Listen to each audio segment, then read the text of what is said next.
Welcome back everyone. Today we're continuing work on my large DIY plywood aquarium. If you've been following this project, you know I've already spent quite a bit of time repairing and rebuilding the aquarium itself. There were areas that needed attention, and my main goal has been to rebuild this tank properly.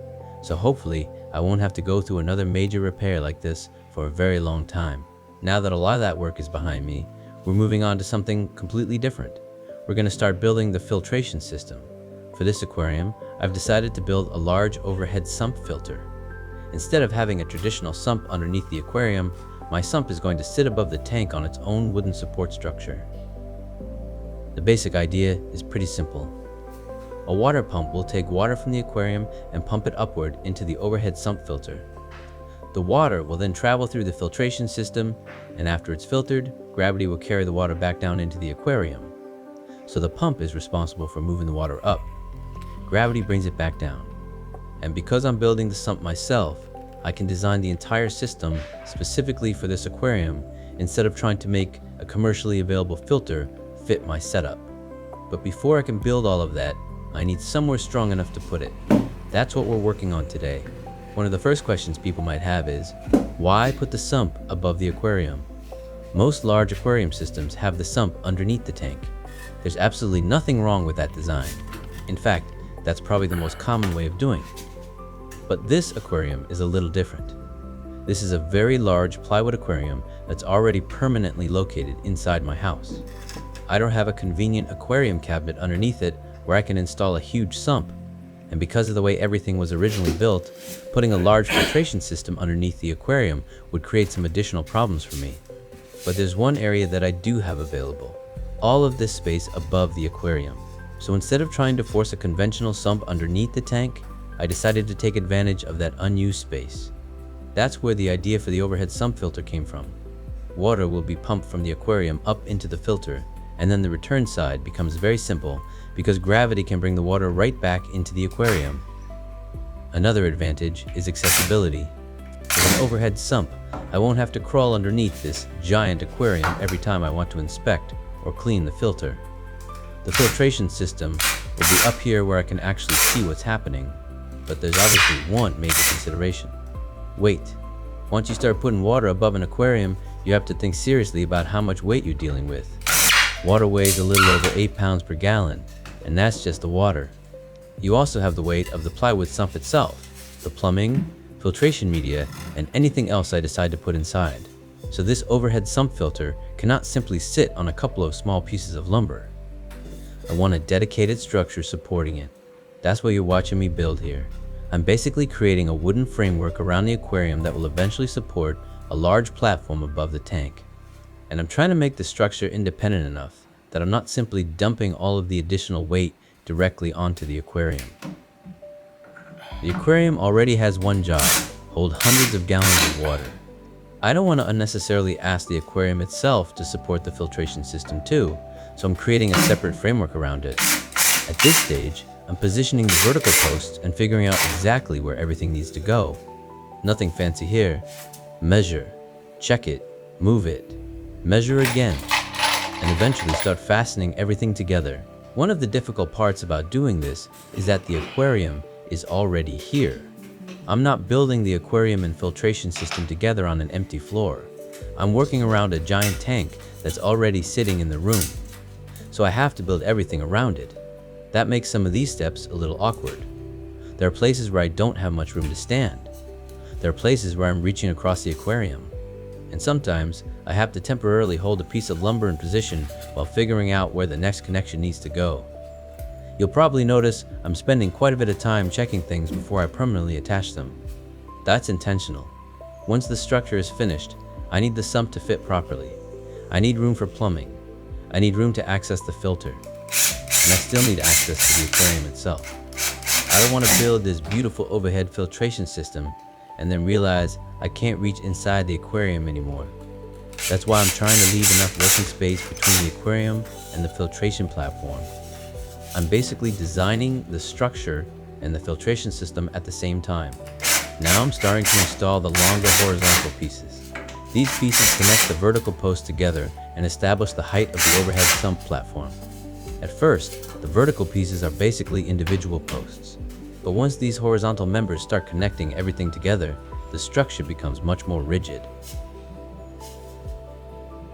This is also where I start getting a much better idea of how the finished system is going to look. The sump is eventually going to sit above the aquarium inside this structure, so I'm checking the height carefully. I want enough clearance underneath the platform that I can still work around the aquarium. But I also don't want the sump unnecessarily high. The higher I put the sump, the higher the pump has to push the water. And that matters. Every pump loses some flow as the vertical pumping height increases. So there's no reason for me to put the sump 6 feet above the aquarium if I only need it a couple of feet above the water level. I want it high enough for a reliable gravity return, but low enough that the pump doesn't have to work harder than necessary. Here, I'm checking everything with a level. This is something I definitely don't want to skip. When you're building something involving water, level becomes much more important. Water doesn't care whether your woodworking looks straight. Water finds level. If this entire platform were significantly tilted to one side, the water inside the overhead sump would obviously sit higher on that side. Depending on how I eventually arrange the filtration compartments and return plumbing, that could cause problems. So before I continue adding more pieces, I'm checking the frame. I'm looking at the long horizontal supports, I'm checking the cross pieces, and I'm making adjustments while I still can. Once everything is screwed together and the plywood platform is installed, changing the structure becomes much more difficult. This doesn't have to be furniture quality woodworking. I'm not building a dining room table. The important things are strength, stability, access, and getting the platform reasonably level. At this point, you can really see the structure starting to take shape. We have the vertical posts, we have the long horizontal supports, and now we have cross pieces tying the different sides together. One thing I'm paying attention to is movement. It's not enough for this structure to simply hold weight vertically. I don't want it moving from side to side either. A tall wooden frame can rack or shift if everything isn't tied together properly. So as I continue building, each piece isn't necessarily there only to support weight. Some pieces also help keep the entire structure rigid. And remember, this is all going inside my house. Once the aquarium is running, I don't want to be looking at the overhead sump, wondering whether the structure is moving. I want to build it, test it, fill it, and then basically forget about the structure. The only thing I should have to worry about later is maintaining the filtration system. Now we're getting to one of the most important parts. I'm creating the actual platform that the overhead sump filter will sit on. Instead of trying to balance the sump directly on a few narrow pieces of lumber, I want a larger supporting surface. That gives me better weight distribution and also gives me more flexibility when I finally install the sump. If I need to move it an inch or two in either direction, I can. If I need to get underneath one side to work on plumbing, I'll have options. And once the plywood is attached to the framework, it also helps tie everything together. This is where the project finally starts looking like something. At the beginning of the video, it probably looked like I was just putting random pieces of lumber around my aquarium. Now you can see where I'm going with it. The aquarium is below, the filtration system will be above, and eventually, everything will be connected together with plumbing.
we're getting close to the end of this part of the build.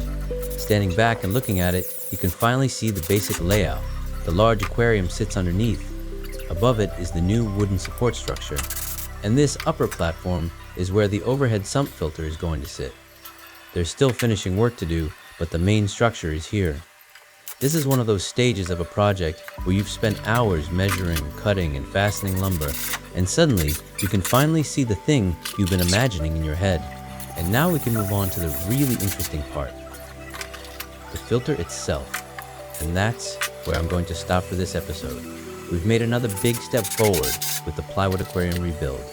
The support structure for the overhead sump filter is taking shape, the platform is in place, and now you can finally see the plywood sump that's going to sit above the aquarium. In the next part, we're going to continue building this box and start turning it into an actual working overhead sump filter. We'll work on waterproofing it, installing the bulkheads, figuring out the plumbing and filtration layout, and eventually getting it ready to go on top of the aquarium. If you're enjoying this DIY Plywood Aquarium series, please hit the like button and subscribe to the channel. It really helps support the channel, and you'll be able to follow the project as I finish the filtration system and eventually get this giant aquarium running again. Thanks for watching, everyone. I'll see you in the next video.